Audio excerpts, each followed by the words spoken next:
calon bayi atau janin. Oh, saya ulangi, sering keliru. Astagfirullahaladzim, keliru.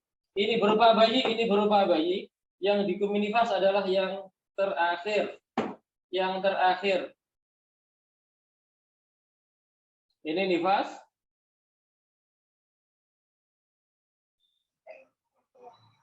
Kemudian ini namanya kembar. Di dalamnya sini dia melakukan persetubuhan, mengakibatkan dia hamil lagi. Kemudian di bulan ke-10 melahirkan, maka ini hukumnya nifas.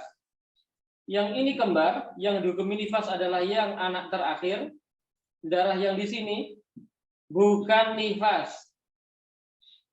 Setelah bulan ke-10 dihukumi nifas lagi disebabkan karena adanya persetubuhan ketiga setelah melahirkan yang pertama. Hukumnya adalah nifas. Ini ke sini bukan kembar, karena disebabkan karena hamil lagi. Bukan disebabkan karena di dalam rahim si ibu itu sudah ada dari kemarin. Tetapi disebabkan karena adanya persetubuhan baru yang mengakibatkan dia hamil lagi.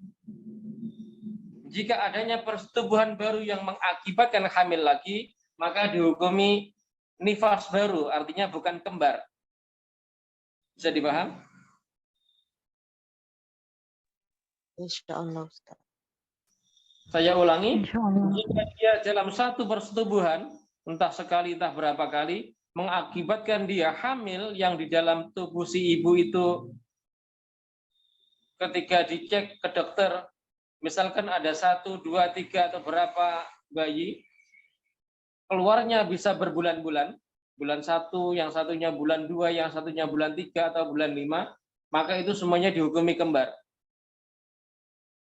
Satu kehamilan, cuman keluarnya tidak serentak, bisa beberapa bulan baru keluar.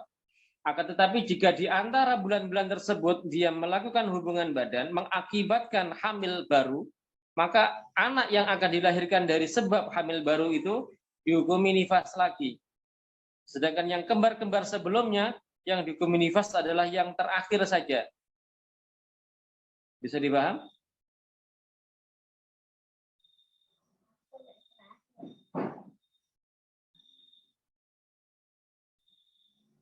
Bagaimana, bisa dipaham atau masih ada yang ditanyakan? Atau perlu saya ulang? Insya Allah, Ustaz. Bagaimana? Masih ada yang tanya atau kita lanjut ke bab mustahadah? Insya Allah, Ustaz. Maaf Ustaz, ada yang bertanya. Ya. Maaf Ustaz, ada yang bertanya ini. Ada yang nitip pertanyaan. Ya.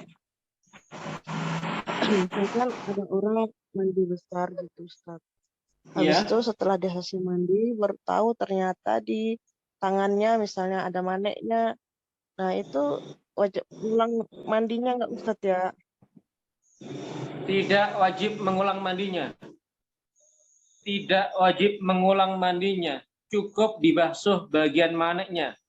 Semisal sekarang tadi jam 7 pagi dia misalkan pagi setelah sholat subuh dia berhubungan badan, anggaplah seperti itu. Lalu dia mandi. Ketika setelah sholat zuhur, ketika selesai sholat, dia tahu bahwa di tangannya masih ada maneknya, mungkin apa itu namanya, perekat atau tinta atau apalah yang menjadi manek, yang penghalang datangnya air atau nempelnya air ke kulit, baru ketahuan. Maka tidak perlu mandi berguyur dari atas, cukup tangan yang ada maneknya tadi itu diguyur dengan niat menyempurnakan mandinya. Cukup diguyur dengan niat menyempurnakan mandinya. Setelah itu mengulangi sholatnya lagi. Bisa dipaham? Insya Allah Ustaz. Ada yang ditanyakan lagi? Insyaallah cukup. Insyaallah. Insyaallah. Ya Allah, Ustaz. Bismillahirrahmanirrahim. Bab mustahadhah. Jika ada wanita keluar darah, usianya belum mencapai usia haid, sebelum usia 9 tahun Hijriah kurang 16 hari. Kurang dari sini, misalkan anggaplah usianya 8 tahun tepat. Keluar darah di usia 8 tahun. Maka hukumnya darah ini pasti dihukumi istihadhah. Karena belum masuk usia haid. Berapapun jumlah darahnya, 1 hari, 2 hari, 5 hari, 10 hari, berapapun dihukumi istihadhah. Karena belum masuk usia haid. Kalau sudah masuk usia haid, misalkan keluar darah 17 hari,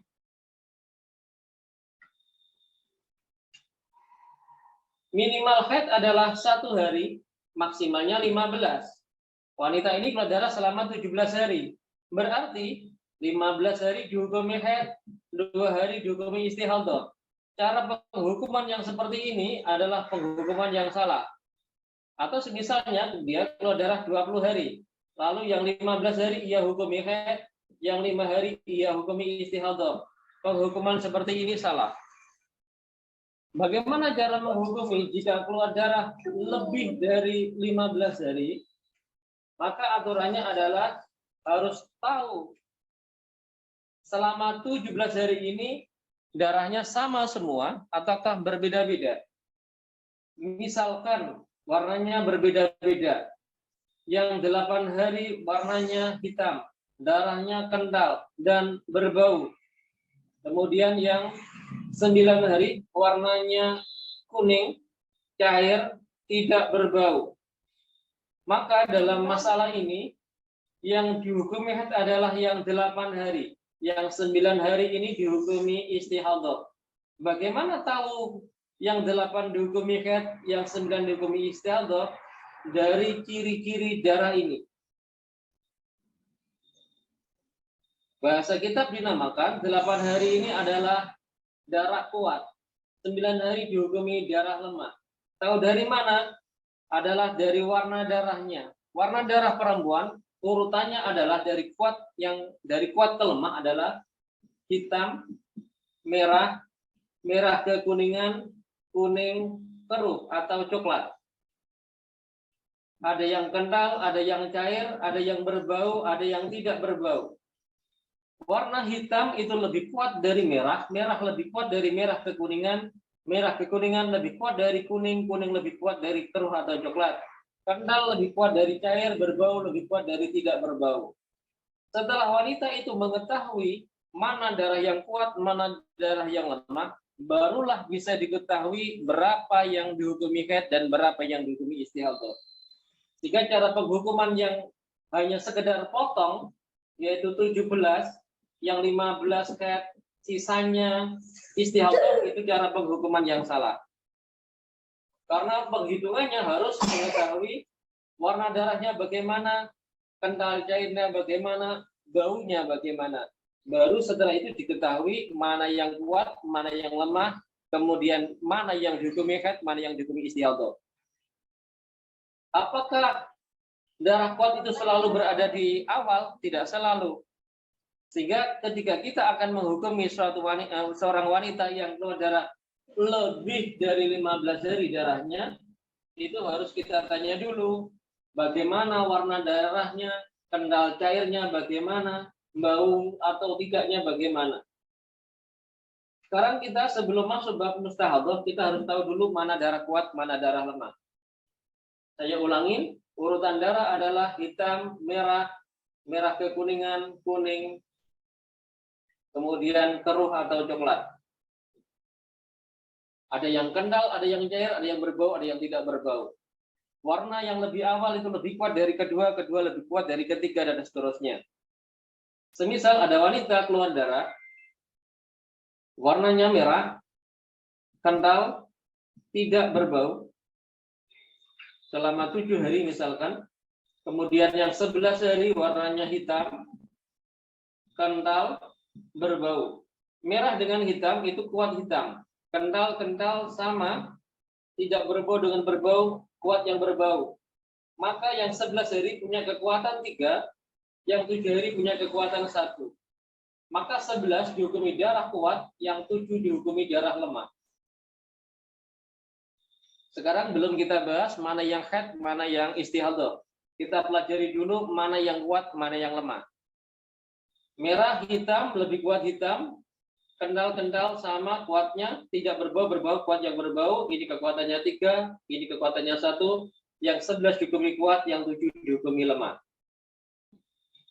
Atau jika ada wanita keluar darah 9 hari dengan perincian, warnanya merah, cair, berbau. Kemudian yang 10, warnanya kuning, kental, tidak bau.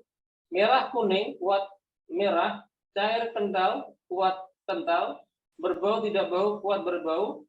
Maka 9 kekuatannya 2, 10 kekuatannya 1. 9 dihukumi darah kuat, 10 dihukumi darah lemah.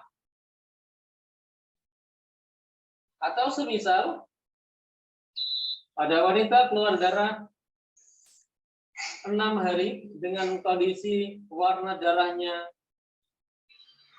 merah, kental, berbau. Kemudian yang 13 hari hitam, cair, berbau. Merah, hitam, kuat hitam, kental cair, kuat kental, berbau sama. Kekuatannya 2, 13 kekuatannya 2. Jika sama-sama kekuatannya sama-sama 2-nya, atau sama-sama 1-nya, atau sama-sama 3-nya, maka yang dihukumi kuat adalah yang keluar dahulu. 6 dihukumi kuat, 13 dihukumi lemah. Yang keluar dahulu dihukumi kuat, yang keluar belakangan dihukumi lemah. Saya ulangi, jika kekuatannya sama, yang dihukumi kuat adalah yang keluar dahulu. Jika kekuatannya berbeda, yang dihukumi kuat adalah yang memiliki ciri kuat lebih banyak. Yang memiliki ciri kuat lebih banyak dihukumi darah kuat. Jika kekuatannya sama, yang dihukumi kuat adalah yang keluar dahulu. Wallahu a'lam bishawab. Ada yang ditanyakan?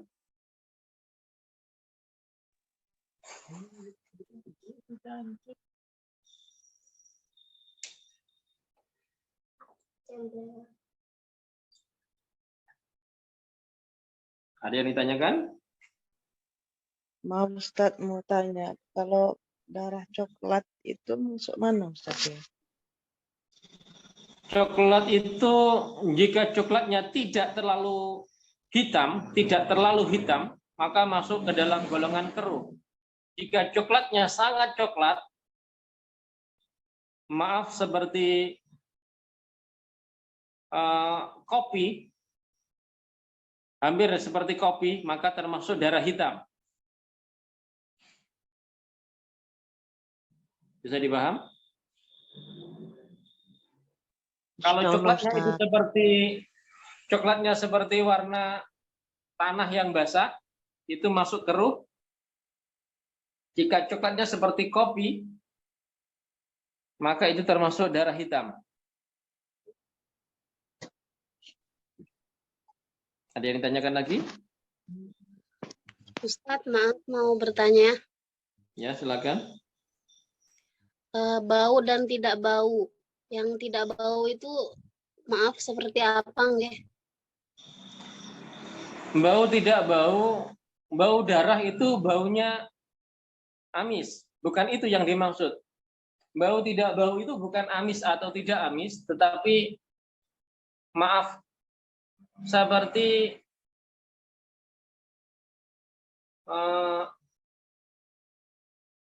fermentasi. Misalkan ada baju yang direndam air beberapa hari, itu ketika baju itu diangkat kan bau sekali. Atau mungkin punya makanan yang sudah basi, itu ketika dibuang atau ditumpahkan itu kan bau sekali. Kurang lebih seperti itu. Bukan bau darah oh darah ini baunya amis. Itu yang satunya berbau darah, yang satu nggak terlalu berbau, bukan yang itu. Bisa dipaham?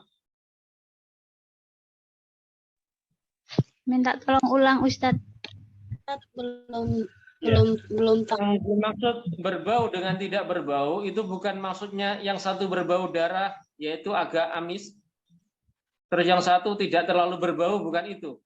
Tetapi yang dimaksud berbau dengan tidak berbau adalah yang berbau itu seperti seakan-akan seperti orang merendam baju beberapa hari, sudah diberi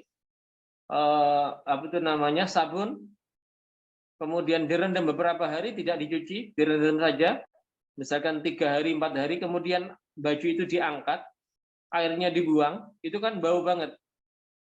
Atau orang punya makanan yang sudah beberapa hari basi, tidak dididihkan, akhirnya basi setelah 2-3 hari, kemudian ia buang, ditumpahkan, itu juga bau banget.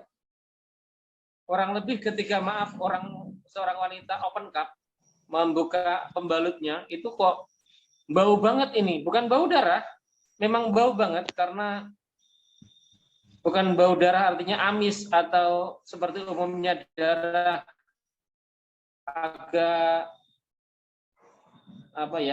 amis atau anjir, bukan itu. Tapi memang bau banget. Seperti sesuatu yang busuk, maka itu dihukumi berbau. Sedangkan yang tidak berbau itu bisa berbau amis atau anjir seperti umumnya darah, atau mungkin tidak ada baunya, itu dihukumi tidak berbau. Yang dihukumi berbau adalah seperti seakan-akan ada orang merendam sesuatu yang lama, artinya bau banget, itu yang dihukumi berbau. Bisa dipahami? Insya Allah. Ya, insya Allah Ustaz. Ada yang lain? Dia menyengat gitu ya Ustadz. Iya, yang menyengat. Baunya menyengat, bukan cuman sekedar bau anyirnya darah, tapi ketika dibuka itu ya bau banget. Maaf. Banyak orang kan ketika membersihkan kotorannya jempol kaki, itu yang suka nyukil kotoran. Habis dicukil kan banyak orang membaui. Sudah tahu baunya banget kok ya dicium. Diambu. Iya, diambu. Ya kurang lebih seperti itu. Ketika belum sampai hidung saja, ketika baru dicukil, itu sudah muncul baunya. Maaf, ketika wanita itu open cup membuka pembalutnya, tidak sampai dicium itu sudah bau banget. Maka itu dihukumi berbau. Bisa dipaham? Insya Allah.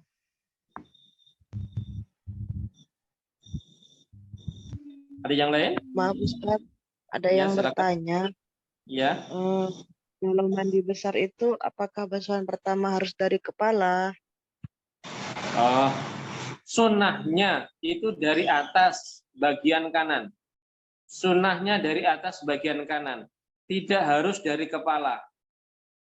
Sunnahnya dari bagian kanan. Sunnahnya, maaf saya ulangi. Sunnahnya dari bagian kanan. Banyak ulama menyarankan itu dimulai dari kaki sebelah kanan. Dari kaki sebelah kanan. Lalu naik sebelah kanan, paha, kemudian ke badan sebelah kanan, ke atas begitu terus. Mengapa banyak ulama menyarankan seperti itu? Bukan karena sunnah atau tidaknya. Sunnahnya adalah dimulai dari sebelah kanannya. Atas bawahnya itu bebas. Tapi banyak ulama yang menyarankan dari sebelah bawah dulu. Karena banyak orang yang ketika memulai dari langsung kepala, itu akan menurut tabib bisa menyebabkan kena serangan jantung, bisa menyebabkan stroke, bisa menyebabkan cepat tua, bisa menyebabkan rambutnya cepat putih. Itu karena langsung mengguyur air ketika mandi itu dari kepala langsung. Sehingga banyak ulama menyarankan guyurlah dari kaki sebelah kanan, langsung ke atas, ke atas, ke atas begitu, agar suhu tubuh dengan suhu air itu bisa seimbang dulu, baru nanti diguyur dari kepala. Bisa dipahami? Insya Allah, Ustaz. Insyaallah, Ustaz. Jadi tidak ada kesunahan dari bawah dulu atau dari kepala, sunahnya dari sebelah kanan.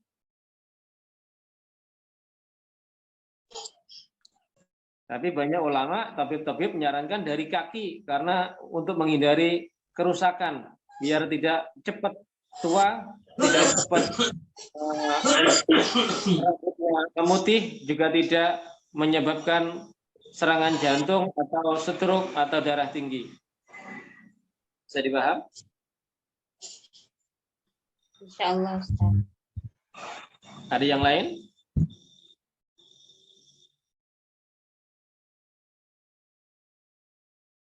Dalam bab darah ini, yang dimaksud adalah dengan tulisan saja seperti ini, warna merah, warna hitam, warna kuning, itu sebenarnya tidak melulu warnanya merah. Yang warnanya hitam tidak melulu warnanya hitam. Semisal ada orang open cup membuka pembalutnya, itu warna pembalutnya yang banyak adalah warnanya hitam, lalu ada merah sedikitnya, ada merah sedikit, maka darah ini dihukumi